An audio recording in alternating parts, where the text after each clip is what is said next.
อะโตสัมมาสัมพุทธัสสะสุทินังวัตตะเมทานังวัตตเมทานังทานังเมปริสุทธังปริสุทธังอาสาวะอาสาวะขยาวหังขยาวหังวัตตะนิพพานะ วัตตนิพพานะ สังคตังโหตุ สังคตังโหตุ อนาคเตกาเล อนาคเตกาเล วัตถุทาน วัตถุทาน ที่พวกขน่อยทั้งหลาย ได้ให้ท่านนี้แล้ว ขอจงเป็น วัตถุทาน อันบริสุทธิ์ ถึงความสิ้นไป แห่งกองอาสวะกิเลส เครื่องดองสันดาน และขอส่งถึง ซึ่งพระนิพพาน ในอนาคตการ อันจะมาเบื้องหน้า นันเดก็ขาเทินอิมานิมะยังพันเตจตุปัจจญานิสัปปริวารานิภิกขุสังคัสสะโอโนสยามะสาธุโนพันเต สาธุโนพันเต ภิกขุสังโฆ ภิกขุสังโฆ อิมานิ อิมานิ จตุปัจจยานิ จตุปัจจญานิ สัปปริวารานิ สัปปริวารานิ คันหาตุ ปฏิคันหาตุ ธรรมหากัน ทีคารตัง ทีคารตัง ทิตายะ ทิตายะ สุขายะ สุขายะ คาเดพระสงฆ์ทานผู้เจริญ ข้าแด่พระสงฆ์ท่านผู้เจริญ พวกข้าน้อยทั้งหลาย พวกข้าน้อยทั้งหลาย ไม้มี เจ้าภาพเจ้าศรัทธา ท่านกอง พลทองศรี ท่านบู นางจันทีพ นางจันทิพย์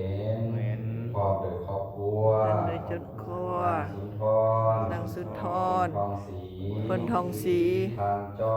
ท่านจร พลทองศรี พลทองศรี พร้อมโดยครอบครัว ได้จรอยู่สิ ทางนั้นขอนพลทองศรี พลทองศรี พร้อมโดยครอบครัว พร้อมโดยครอบครัว พร้อมโดยญาติพี่น้อง และพร้อมโดยญาติพี่น้อง ที่มาทางไกล ที่มาทางไกล ขอน้อมถวาย จตุปัจจัย และเครื่องบริวารทั้งหลายเหล่านี้แด่พระสงฆ์ขอพระสงฆ์จงรับวัตถุปัจจัย และบริวารทั้งหลายเหล่านี้เพื่อจะขออุทิศส่วนบุญกุศลนี้ให้ไปฮอดไปถึงซึ่งดวงวิญญาณยาแม่อุ่นพลทองศรีที่ได้ล่วงลับไปแล้วนั้นขอจงได้มารับเอาถ้าตกที่ยากดวงวิญญาณได้ตกที่ทุกข์ถ้าขอพ้นจากทุกข์ถ้าถึงสุขแล้วขอสุขยิ่งขึ้นไปตามตัวเท้าเข้าสู่พระนิพพานนั่นได้ก็ขาเทินเข้าสู่ในคตการที่จะมาเบื้องหน้านั้นเทินสาธุสาธุสาธุอามีเรียนหลังจากครับคารวะของท่าน อินาวาจานาวาจิตัสสาวะเปิดให้เอดิสุเทบุกามะกะกะตังมายาติคิวพุทโธปฏิคันหาตุอาจายันตังตะลันตะเลสังวาริตุงวะพุทเทกายเยนวาจานาวาเจตัสสาวะธัมเมปุกามังปะกะตังมายายังธัมโมปฏิคันหาตุอาจายันตังตะลันตะเลสังวาริตุงกายเยนวาจานวาเจตัสสาวะ